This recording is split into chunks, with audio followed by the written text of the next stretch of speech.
Welcome to another CEO Wisdom Pod. We have Isabelle Fortin with us today. Isabelle is from my native Quebec, Montreal. So glad to be talking to a fellow Montrealer today. Isabelle, she helps team leaders tap into unique abilities, and her program it helps save time, boost productivity, and profitability. She's also a public speaker, a salsa dancer, and a veteran. So she's been in the Air Force, the Royal Canadian Air Force for 10 years. Apparently, she had a bad boss. We'll double click on that later on. This podcast is brought to you by podpire.com. If you need help with your own podcast to launch it, to monetize it, go to podpire.com. I have a free ebook and masterclass for you.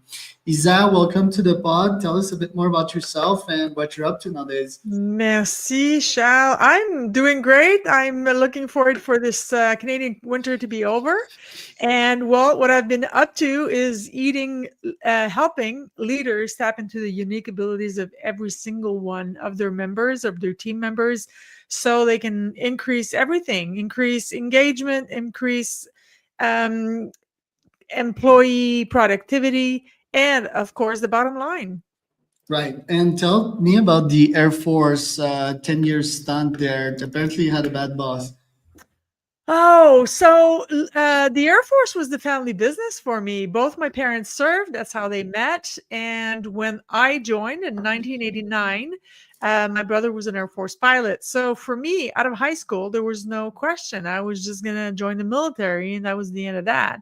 And I absolutely loved the sense of belonging and the sense of duty. But the actual job, after, about 5 years, it got a little bit boring.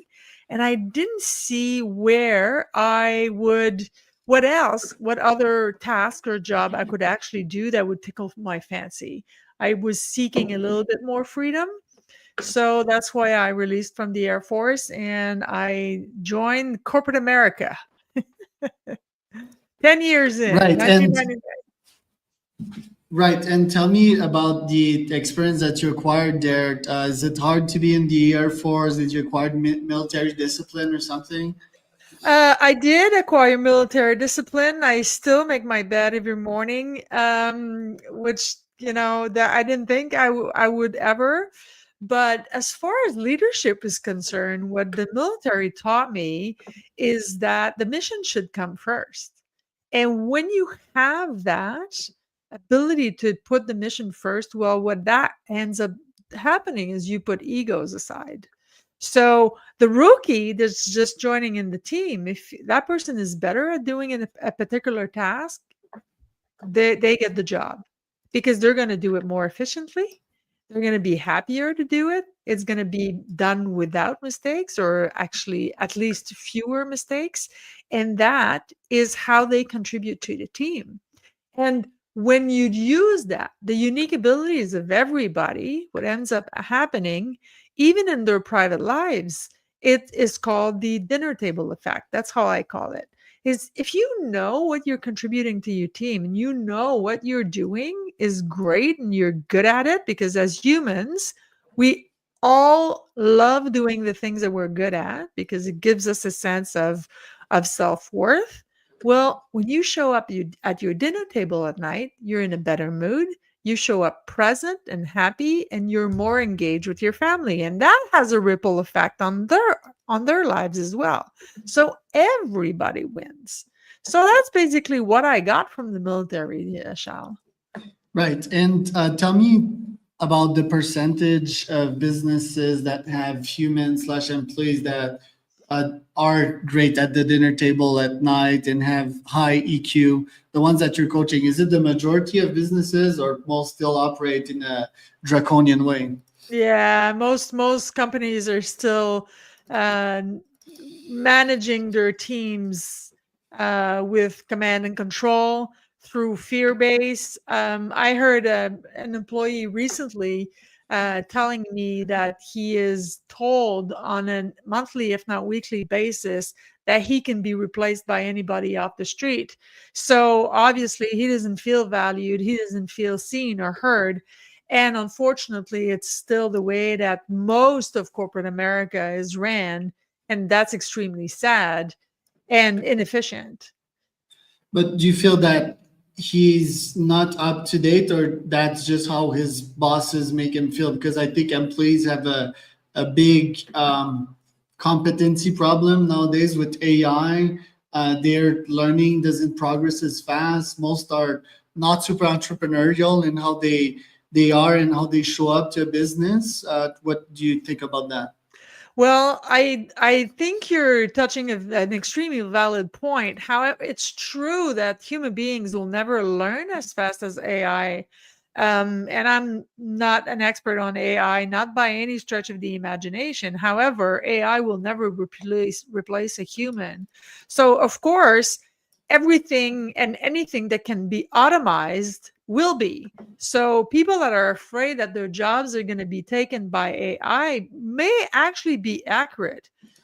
However, if you are a human that actually learns how to use AI, well, then you won't be replaced, right? So you do have to go with the flow, and you do have to go with how the corporations are led. However, as far as leadership is concerned, in his particular case, it is the leaders, it is the company culture, and I find that the command and control that worked in the 1970s because people were afraid for their jobs, but that no longer applies because if the company can use AI for profits, so can every individual and build a side hustle. And really, really, really good employees are in demand and they know it. So if they're not valued and if they're not seen and heard from one company, they can go elsewhere. Right. And what skills are the 1% employees nurturing, or the 1% entrepreneurs? What is AI proof in your opinion? As far as AI is concerned, that's a very good question. I wouldn't know how to answer that. I'm truly not an AI expert. I'm a human expert. So one of the things that I know that um, AI is great for research, but nothing's going to ever replace EQ, and nothing will ever replace the human being. At the end of the day, it's people about people, and if you don't know people, you don't know business. Right. It's very much psychology, but I think, like one thing that is stopping AIs is the agentic facet. So it's just that AIs right now are programmed to listen to us, right? But soon they will be released out there, and they will have their own goals, their own objectives. I do think that AI being a product of us, they will have the same EQ as us, which would bring us to merging with AI to eventually to scale in this world. I think to know AIs, you need to. I think to know humans, you need to know AI as well, because it's our invention. And what's fascinating about AI that I've seen as of late is that it's a mirror of us. And Hmm. oftentimes there's people that will criticize AI, right? But it is what we are. It is like our children, if you want. So me skills that I've seen that may survive the AI age, and it's in multiple phases, right? The scary thing with AI is that it's accelerating very fast. Nowadays, it's creativity, right? And even if you're a very intelligent person, you can still write better than an AI, although you can prompt an AI to write exactly like this Hmm. person. So I do think that yes, people that have very high IQ and EQ can have a solid moat over AI. And prove skills that may scale with the AI age would be how to prompt an AI, right? Thinking in Hmm. terms of AI, how can I outsource this to an AI? That is my opinion. What other skills do you see that would survive and thrive in the AI age? Well, I think that as far as leadership is concerned, the three pillars are absolutely EQ. Empathy would be one of them. Adaptability would be one of them as well. And the third one is humility, because any leader that I work with that aren't willing to look at themselves, look at their flaws, and wanting to improve, are doomed. They're doomed to Yes. repeat the same mistakes over and over and over again. And I recently had um, a uh, a group that I worked with, and the first thing that I did is I sat down with the group And I said, okay, so we're gonna together. The boss wasn't there. Together, we're gonna sit down and we're gonna see the things that the boss needs to improve on, and also make a list of the things that he is great at. It happened to be a he. Of course, it's not exclusively male, but and when he saw the board and he saw that there was a little corner of things in blue and all the rest was black, he thought, oh my god, I'm doing great. And I said, well, no, actually it's quite the opposite. It's the blue was the things that they honor you for and they think you're doing absolutely wonderfully, and the black is the things that they wish that you improved on. And his ego took a beating, but he really took it like a champ and said, okay, so all right, I'm here to learn. And that takes an insane amount of humility. But as far as knowing ourselves as human, mindset is literally trying to read the label from inside the bottle. So we need one another. And perhaps you're right. And honestly, I'm quite open to AI being in service to humans. What I'd be extremely discouraged about would be the opposite. And the opposite being? If we the humans became in service of AI. We created it. We can't be slaves to it.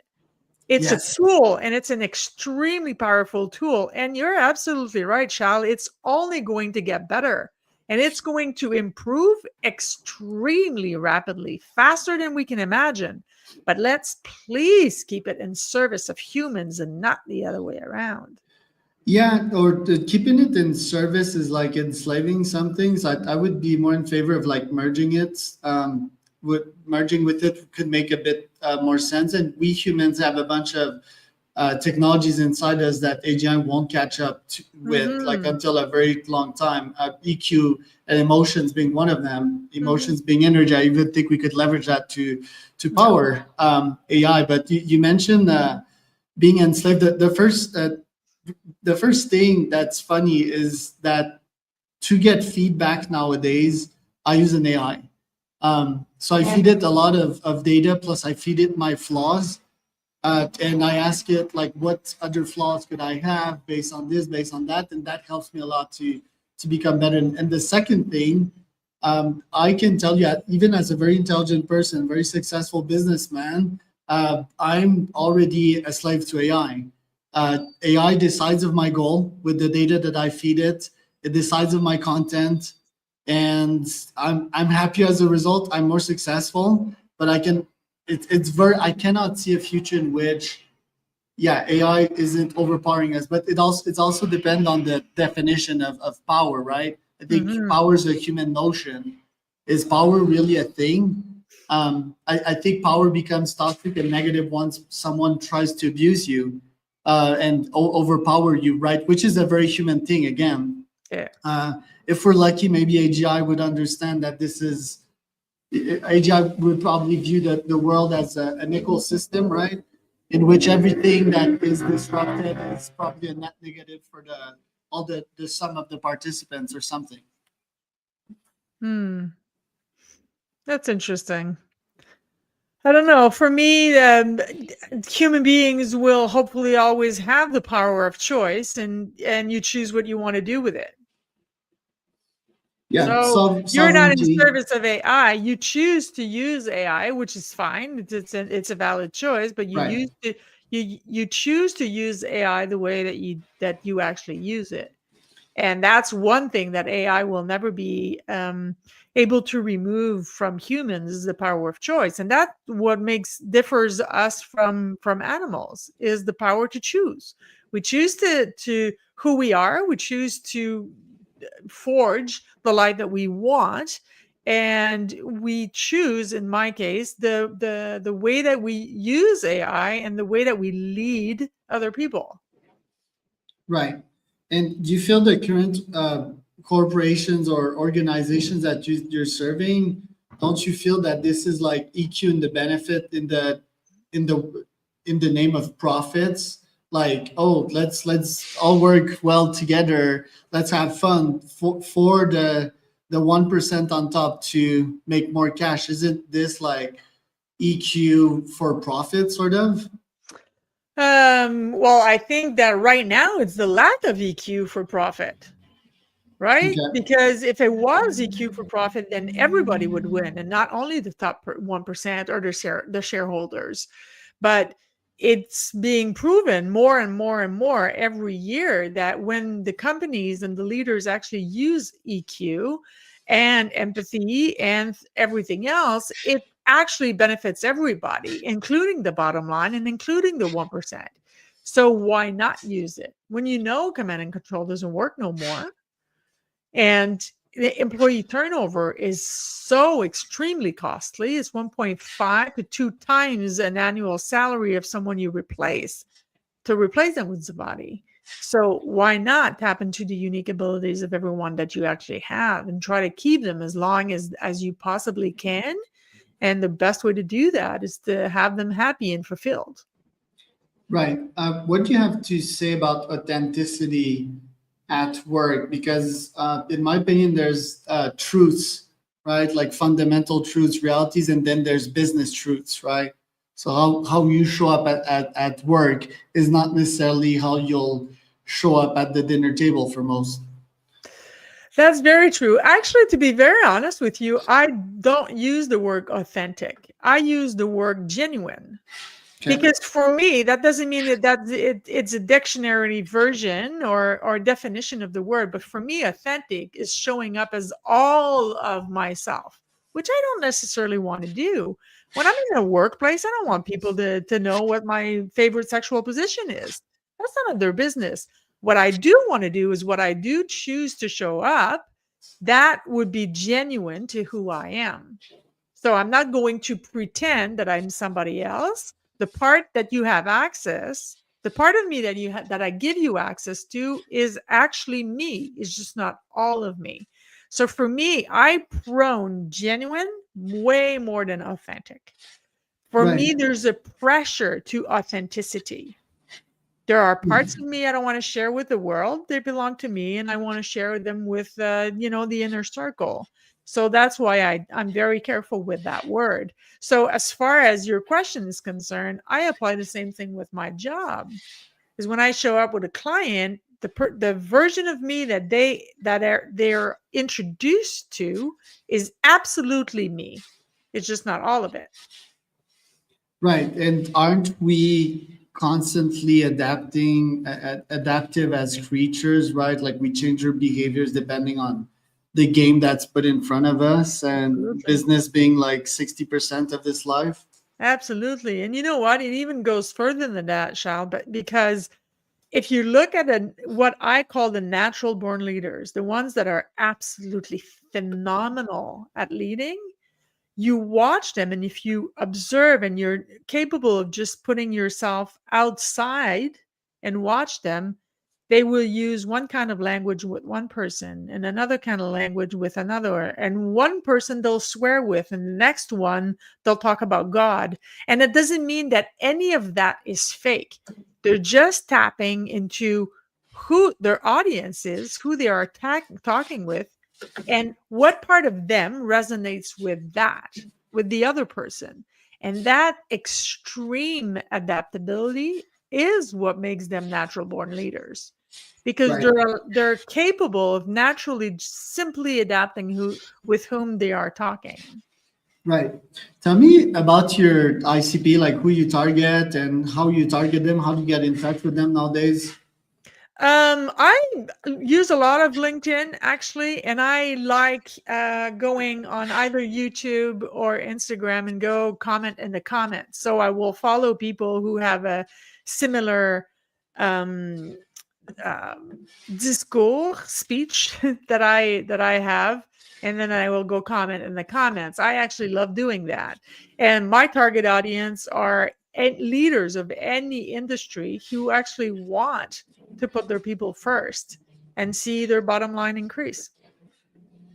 Right. And tell me about your day-to-day routine. Like you seem to be in health and all of that. How do you take care of yourself to be more productive at work? The First thing before I open my eyes is gratitude. That's a superpower for me, feeling grateful for something. And I did use the word feeling because feeling is what connects you to other humans and connects you to the universe. Then I go walk every day. Walking is a big part of my life. Of course, when we're hit by 19 inches of snow here in Canada, I walk a little bit less, but yeah, walking, I try as much as I possibly can to eat healthy, because that's, my body is important. It's the tool that I've been giving for this time around, so I want to take care of it. But I have to admit that I'm weak in front of a bag of potato chips. Nice. Isa, where can people find out more about you? Website is againsttheordinary.org, which is the name of my company, and LinkedIn, Isabelle Fortin, and I'm the one with the purple hair. Isabelle,